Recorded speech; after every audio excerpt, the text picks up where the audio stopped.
الرحمن الرحيم عن جابر بن عبد الله الأنصاري عن فاطمة الزهراء صلوات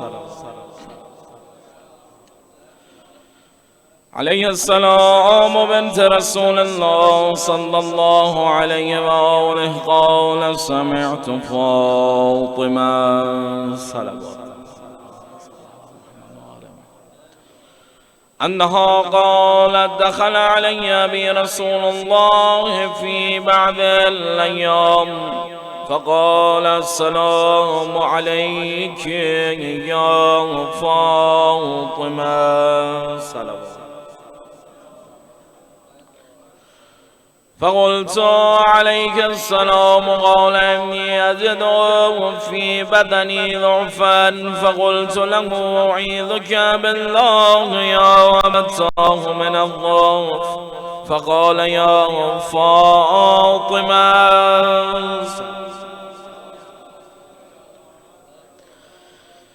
ائتني بالكساء اليماني فغطيني به فأتيته بالكساء اليماني فغطيته به وصرت أنظر إليه وإذا وجهه يتلألأ كأنه البدر في ليلة تمامه وكماله فما كانت إلا ساعة وإذا بولدي الحسن صلوات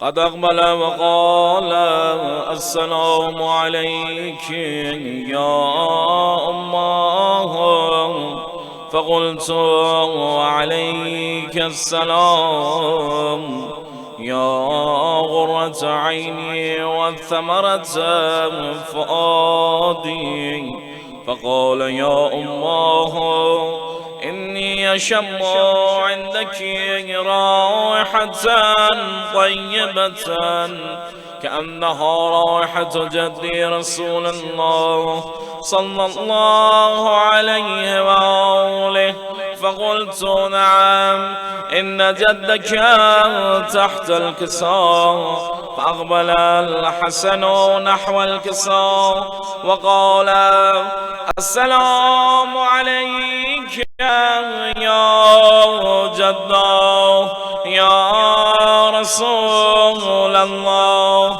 أتأذن لي أن أدخل معك تحت الكساء فقال وعليك السلام يا ولدي ويا صاحب حوضي قد أذنت لك فدخل معه تحت الكساء فما كانت إلا ساعة وإذا بولدي الحسين صلوات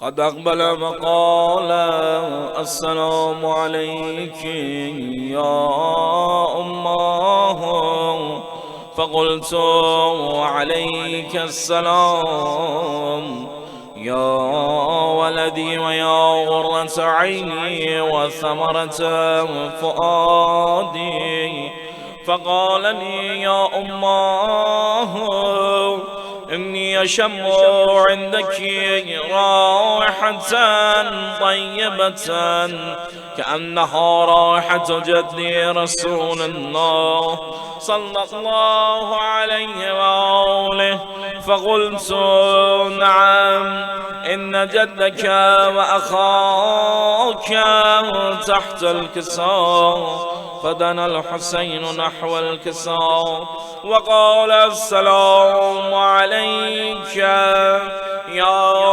جداه السلام عليك يا من اختاره الله أتأذن لي أن أكون معكما تحت الكساء فقال وعليك السلام يا ولدي ويا شافع أمتي قد أذنت لك. فدخل معهما تحت الكساء فأقبل عند ذلك أبو الحسن علي بن أبي طالب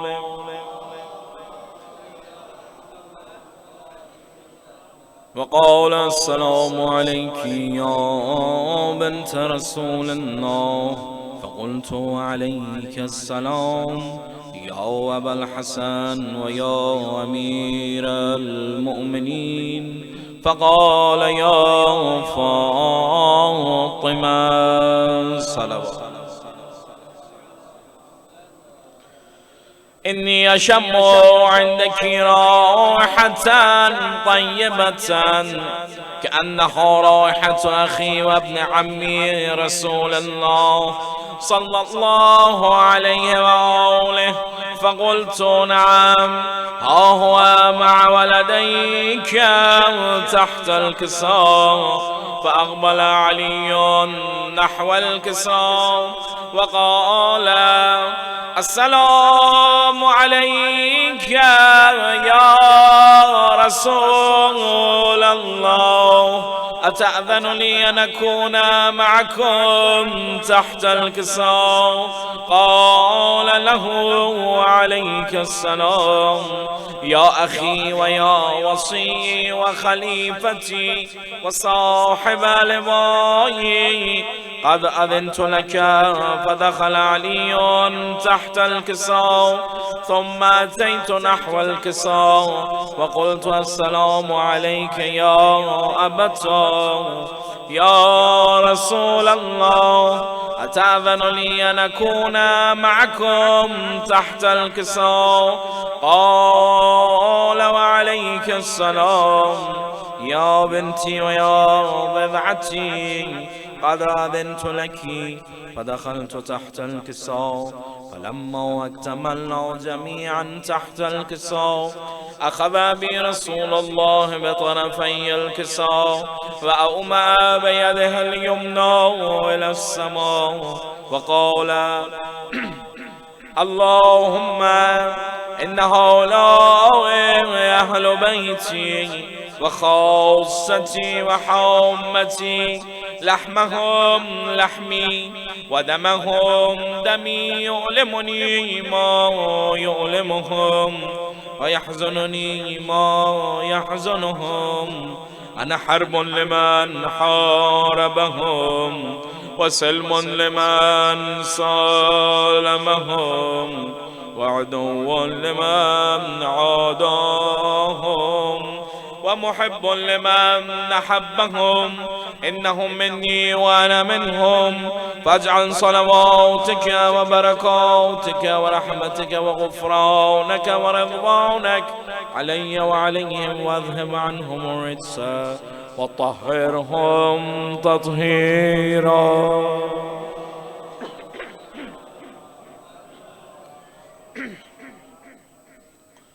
فقال الله عز وجل يا ملائكتي ويا سكان السماوات إني ما خلقت السماء مبنية ولا أرضا مدحية ولا قمرا منيرا ولا شمسا مضية ولا فلكا يدور ولا بحرا يجري ولا فلكا يسري إلا في محبة هؤلاء الخمسة الذين هم تحت الكساء. فقال الأمين جبرائيل يا ربي ومن تحت الكساء؟ فقال عز وجل هم أهل بيت النبوة ومعدن الرسالة، هم فاطمة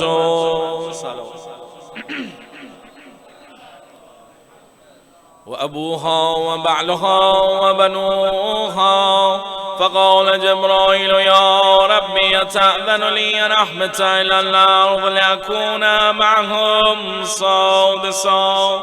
فقال الله نعم قد أذنت لك. فهبط الأمين جبرائيل وقال السلام عليك يا رسول الله، العلي الأعلى يقرئك السلام ويخصك بالتحية والإكرام ويقول لك وعزتي وجلالي إني ما خلقت سماء مبنية ولا أرضا مدحية ولا قمرا منيرا ولا شمسا مضية ولا فلكا يدور ولا بحرا يجري ولا فلكا يسري إلا لأجلكم ومحبتكم وقد أذن لي أن أدخل معكم فهل تأذن لي يا رسول الله؟ فقال رسول الله وعليك السلام يا أمين وحي الله إنه نعم قد أذنت لك. فدخل جبرائيل معنا تحت الكساء فقال لأبي إن الله قد أوحى إليكم يقول إنما يريد الله ليذهب عنكم الرجس أهل البيت ويطهركم تطهيرا.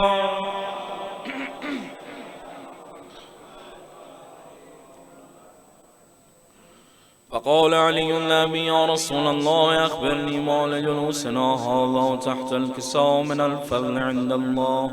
فقال النبي صلى الله عليه وآله والذي بعثني بالحق نبيا واصطفاني بالرسالة نجيا ما ذكر خبرنا هذا في محفل من محافل أهل الأرض وفيه جمع من شيعتنا ومحبينا إلا ونزلت عليهم الرحمة وحفت بهم الملائكة واستغفرت لهم إلى أن يتفرقوا. فقال علي نزل والله فزنا وفاض شيعتنا ورب الكعبة. فقال النبي صلى الله عليه وآله ثانيا يا علي والذي بعثني بالحق نبيا واصطفاني بالرسالة نجيا ما ذكر خبرنا هذا في محفل من محافل أهل الأرض وفيه جمع من شيعتنا ومحبينا وفيهم محموم إلا وفرج الله همه ولا مغموم إلا وكشف الله غمه ولا طالب حاجة إلا وقضى الله حاجته. فقال علي نزل الله فزنا وسعدنا وكذلك شيعتنا فازوا وسعدوا في الدنيا والآخرة ورب الكعبة الصلوات. जमीन हाज़रीन से गुजारिश है कि एक दफ़ा जो अफराद के लिए आसान है वो खड़े हो जाएं और दुआए फ़रज इमाम ज़माना अलैहिस्सलाम की खिदमत में पेश करें ताकि इस औज़ा में इंशाअल्लाह इमाम का जल्द अज जल्द ज़ुहूर। बिस्मिल्लाहिर्रहमानिर्रहीम। इलाही अज़मल बला व बरहल खफ़ा وانكشف الغطاء وانقطع الرجاء وضاقت الأرض ومنعت السماء وأنت المستعان وإليك المشتكى وعليك المعول في شدة والرخاء. اللهم صل على محمد وآل محمد أولي الأمر الذين فرضت علينا طاعتهم وعرفتنا بذلك منزلتهم ففرج عنا بحقهم فرجا عاجلا غريبا كلمح البصر أو هو أقرب. يا محمد يا علي يا علي يا محمد يا محمد يا علي يا علي يا محمد اكفياني فإنكما كافيان وانصراني فإنكما ناصران. يا مولانا يا صاحب الزمان الغوث الغوث الغوث أدركني أدركني أدركني الساعة الساعة الساعة العجل العجل العجل يا أرحم الراحمين بحق محمد وآله الطاهرين صلوات. सामीन मोहतरम तशरीफ़ लाते हैं मोहतरम अल्लामा सैयद अली हुसैन मदनी नकवी साहब